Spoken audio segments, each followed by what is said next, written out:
Police प्रशासनलाई समाजको रक्षक हो भन्ने गर्छन् सबैले, तर हाम्रो इलाकामा त पुलिसले रक्षकको कार्य नगरी भक्षक जस्तो भएर कार्य गरेको माकपा नेता तारा सुन्दासले आरोप लगाएका छन्। उनले पुलिस प्रशासन भएपछि साधारण जनताको सेवा कार्य र उनीहरूको रक्षा गर्न पर्ने हो, तर त्यस्तो नभई पुलिस प्रशासनले आफूले निभाउन पर्ने कर्तव्य भुलेको उनले थप बताएका छन्। अहिले घरि रक्षकहरू नै भक्षक भएको कुरा सर्वविदित भएको छ। जनसाधारणले जुन प्रशासनको पक्षमा प्रशासनलाई हेरेर आफू सुरक्षित भान गर्थ्यो, आज त्यही प्रशासनले जनताको छातीमा दाल दल्ने काम गर्दैछ भन्ने कुरा म आज जानकारी दिन लागिरहेको छु। कारण यहाँ रहेका सरकारी खाली जमिन कसैले पाएको छ भनेदेखिलाई त्यो जमिन जबरजस्ती हडपिने काम यहाँ भइरहेको छ। मलाई याद थियो यो घटनालाई लिएर सायद जनसाधारणले मिडियाले यो कुरालाई उजागर गर्छ होला भन्ने कुरा, तर आजको दिनसम्म नगर्दा आज सीपीएम पार्टीको पक्षमा यो कार्यक्रमको यो कुराको हामी घोर भर्त्सना गर्छौं। र विशेष के भनेदेखिलाई कालिम्पोङ मेला ग्राउन्डको माथिल्लोपट्टि रहेको जग्गा जुन जमिन चाहिँ सेन्ट जोन एम्बुलेन्सलाई सरकारले धेरै दिन अघि दिएको, त्यसको कागज यो छ। यो नोटिस अनुसारमा उनीहरूलाई जमिन दिएको यहाँ लेखिएको छ, situated by the side of PWD land and the above link road of Bagdhara 5x24 and 6x18 गरेर दिएको जमिनको नोटिस।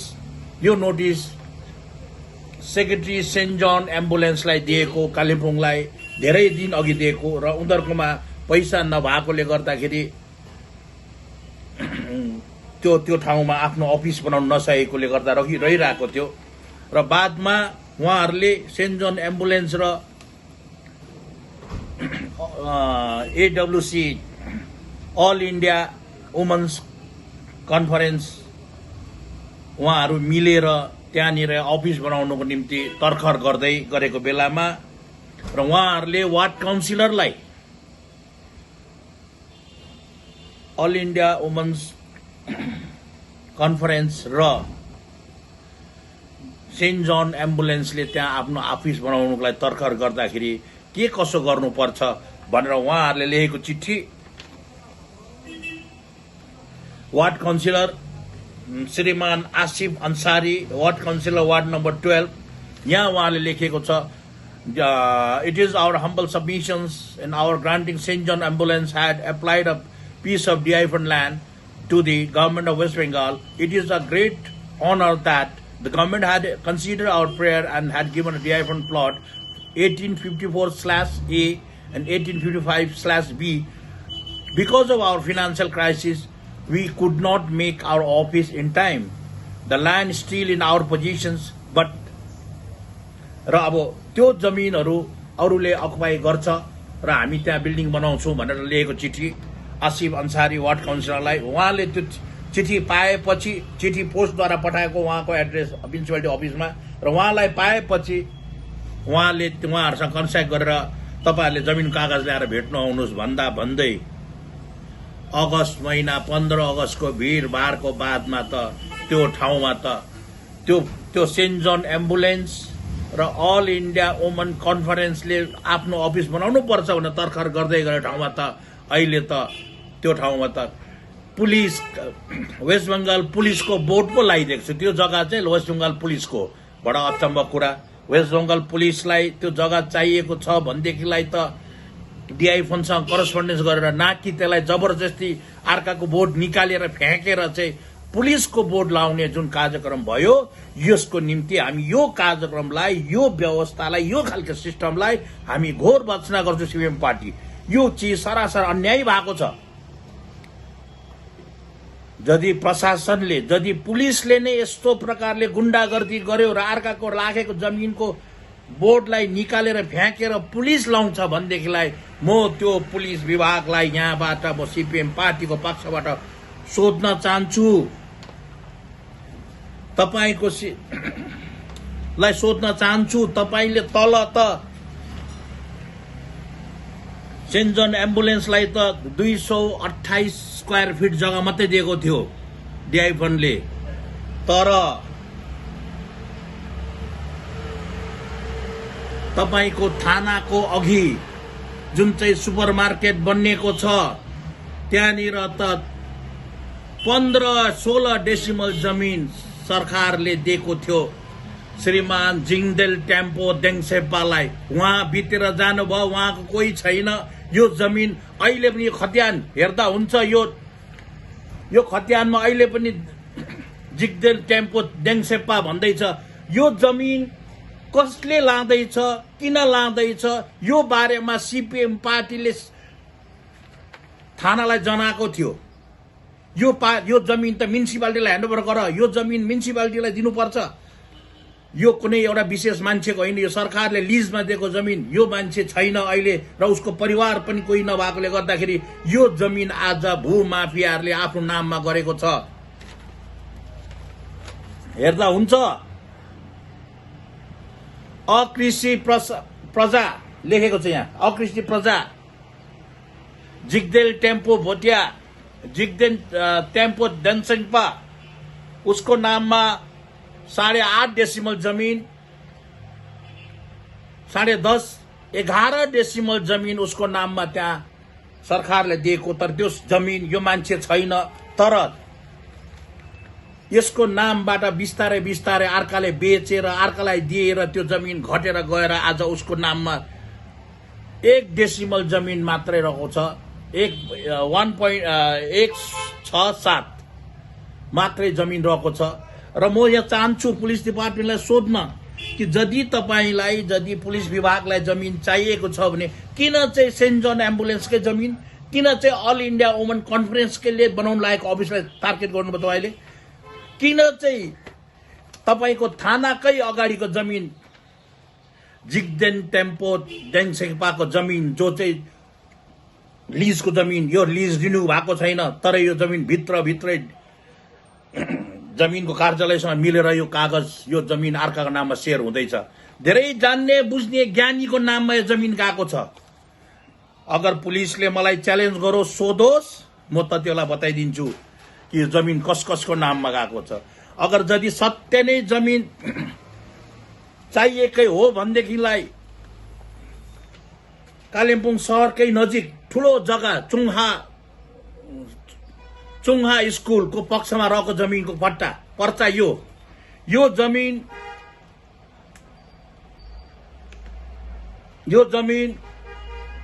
जम्मा गरेर 11 झन्डै 60-80 डेसिमल जमिन जुन जमिन छ यो लिजको जमिन चुङहा स्कुललाई दिएको। र यो स्कुललाई यो प्रकारले जनरल पावर अटर्नी बनाएर स्कुल त भत्केको छ, अब स्कुल चल्दैन, यो त एनिमी प्रपर्टी भनेर डिक्लेयर भइसकेको। बम्बेबाट टिम आएर हेरेर गएको, ल्यान्ड रिफर्मलाई सोद्धा हुन्छ। तर यो जमिन चाहिँ तपाईँले पुलिसले लानुपर्ने हो नि त। पुलिसले यो जमिन लगेर चाहिँ यदि यो जमिनमा चाहिँ पुलिसको केही काम गर्छ भनेदेखिलाई भन्नु केही थिएन। तर आज यो जमिन विशेष मानिसले बेचेर आफ्नो नाममा गर्दैछ। यही हो जनरल पावर अटर्नी, यो बनाएको जनरल पावर अटर्नी।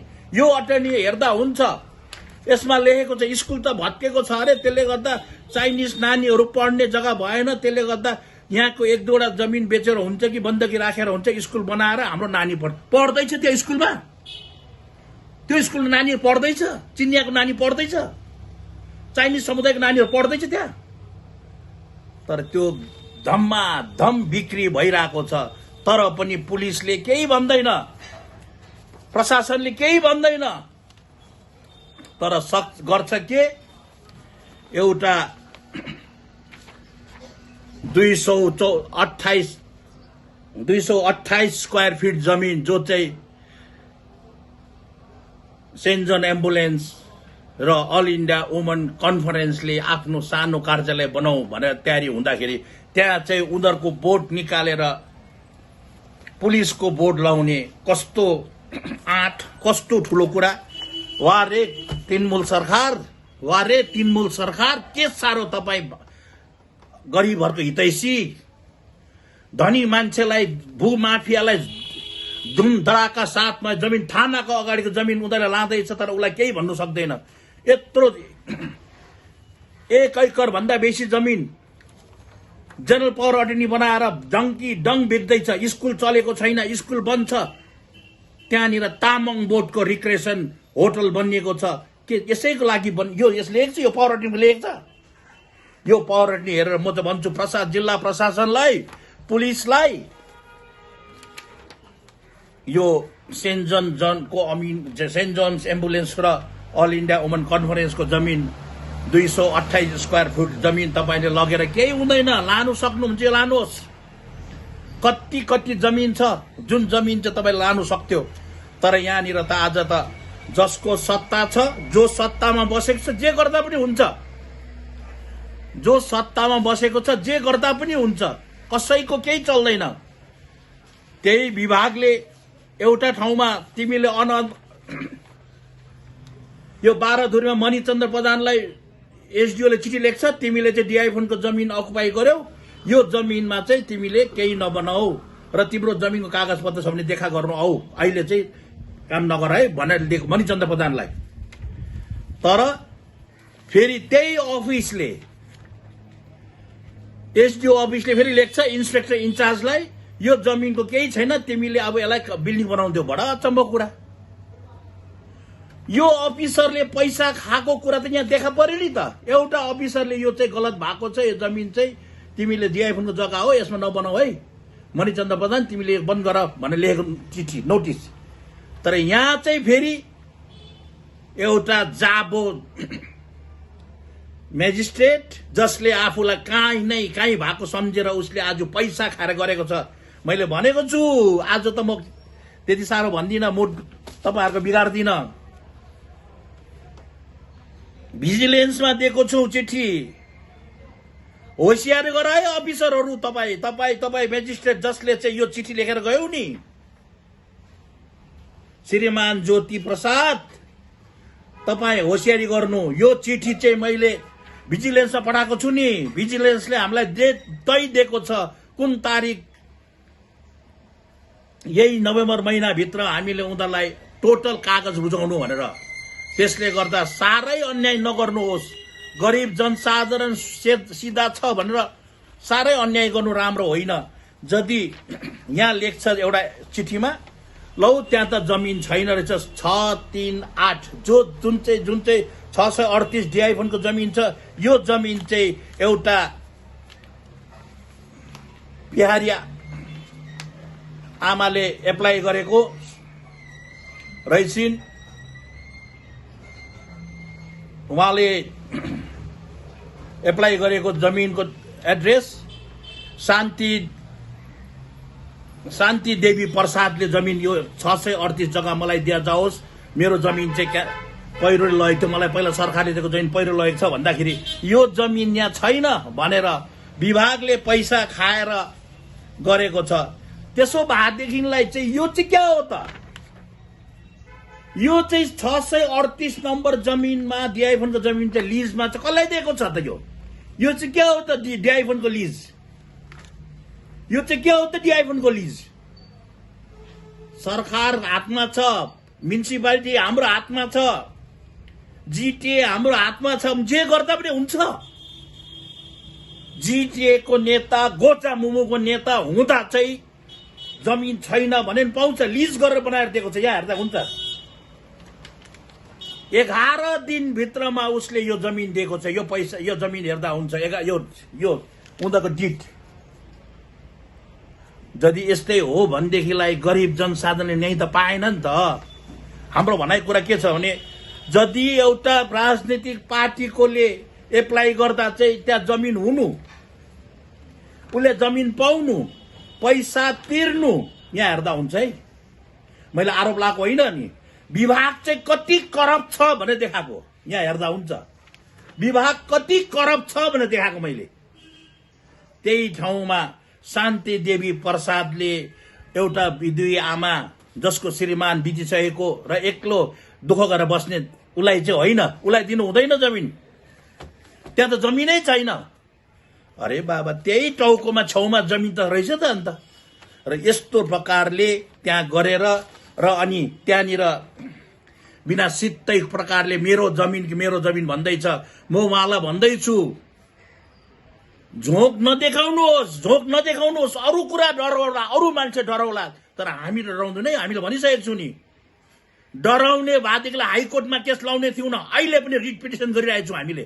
होसियार गर, चोर छौ लुकेर चोर, तर यदि तिमी चोर्नु पनि डङ्काको चोटबाट छातीमा परेर चोर छौ भने चाहिँ अरू सहला, तर सिपिएम पार्टी विरोध गर्छ। र आज फेरि पनि भन्दैछु, सत्तामा छ, नगरपालिका उसको हातमा छ भन्यो भने जमिनको कागज नभए बनाउँदा हुन्छ? दिएको छ त यो गोजामुखको लिडरलाई बनाउनु घर, गोजामुखको लिडरलाई दियो त जग्गा, त आज चाहिँ शान्ति देवीलाई नदिनु,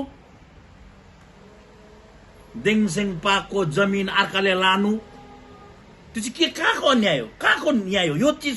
यो भन्दा बेसी अत्याचार र अन्याय के हुन सक्छ ममता दिदी? तपाईको सत्तामा जो सत्तामा छ उनीहरूको यहाँनिर हैकम भएको छ, उनीहरूले अन्याय गर्दा पनि हुन्छ, जे गर्दा पनि हुन्छ। यो जम्मै कुरालाई हामी फेरि पनि यो तपाईलाई अवगत गराउँछौँ। प्रशासन तपाईको हातमा छ ममता दिदी, तपाईको हातमा प्रशासन छ। यस प्रकारको घुसखोर प्रकारले, यो प्रकारले पुलिसले अत्याचार गरेर गर्दा त हुँदो रहेछ नि, जे गर्दा पनि हुन्छ भन्ने कुरा चाहिँ हामीलाई यहाँ थाहा छ।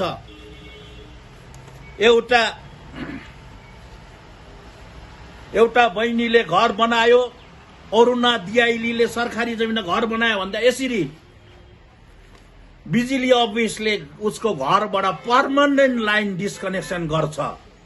जसको जमिनको कागज छैन त्यसलाई चाहिँ ठुलो कमर्सियल लाइन दिन्छ। कस्तो खालको विभाग हो यो? अरुणा दियालीले के गरेको थियो? के शेड्युल कास्ट हुनु अन्याय हो? गरिब हुनु अन्याय हो? र उसलाई चाहिँ घरको बत्ती काटिदिनु, तर मणिचन्द्र प्रधानलाई चाहिँ फेरि तपाईले कमर्सियल लाइन दिनु, यो कस्तो खालको न्याय हो? यो तृणमूल सरकारको बेलामा त यो त जुङ्गाएर भाग लाउने काम हुँदैछ। यसले गर्दा म फेरि पनि जनसाधारण आह्वान गर्छु, म्युनिसिपालिटी मेरो छ, जिटिए मेरो छ, अफिसर मेरो छ, म किन्नु सक्छु, जे पनि गर्नु सक्छ, नगर्नुहोस्। अलेक्जेन्डरको त केही चलेन भने 2-4 जना यो बखुङ भुसेको चर्तीकला धेरै दिन चल्दैन। कहिले न कहिले जनसाधारणको आवाज उठ्छ। यो सिभिल सोसाइटीले कुनै दिन त बोल्ला। आजसम्म प्रेस बोलेन, सिभिल सोसाइटी बोलेन, यसको मतलब डराएको होइन। समयको माग बोल्छ, एक दिन बोल्छ, आज न भोलि बोल्छ भन्ने कुरा हामी सिपिएम पार्टी अवगत गराउँछौँ र जनसाधारण आह्वान गर्छु। हे सिभिल सोसाइटीहरू, हे मिडियाहरू, तपाईहरू छ र नै प्रजातन्त्रको रखवाली भएको छ। अगर तपाईहरू चुप लाएर बस्नुभयो भने प्रजातन्त्र नाश हुन्छ र यहाँनिर एकतन्त्रीय शासन चल्छ र गरिब मान्छेको मुख बुच्याउने काम हुन्छ र सास दबाउने काम हुन्छ। यसको लागि जनसाधारण एक हो, यसको विरोध गर भन्ने हामी माग गर्छौँ।